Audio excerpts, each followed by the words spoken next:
ముఖ్యమంత్రి ఎవరైతే ఉన్నారో జగన్మోహన్ రెడ్డి, అతను ముఖ్యమంత్రి కావడానికి కారణం రాష్ట్రాన్ని, ఆంధ్రప్రదేశ్ను సర్వనాశనం చేసింది. ఇప్పటికీ 100% అయితే మన రాష్ట్రం నాశనం అయిపోయిందని నా ఒపీనియన్.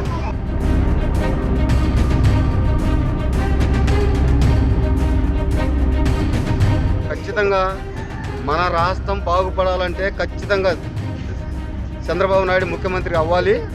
అయితేనే మనం ముందుకు పోగలుగుతాం.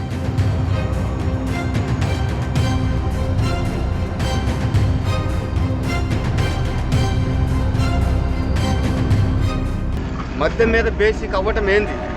ఎందుకు నీకు నిజంగా అదే మన రాష్ట్రానికి కంపెనీలు, మంచి కంపెనీలు తీసుకొచ్చి వాళ్ళకి ఏదో ప్రోత్సాహం ఇచ్చి కంపెనీలు పెడితే యువతకు ఉద్యోగాలు వస్తే ₹1,00,000 తీసుకునేవాడు కనీసం అంటే 30,000 ట్యాక్స్ కట్టేవాడు.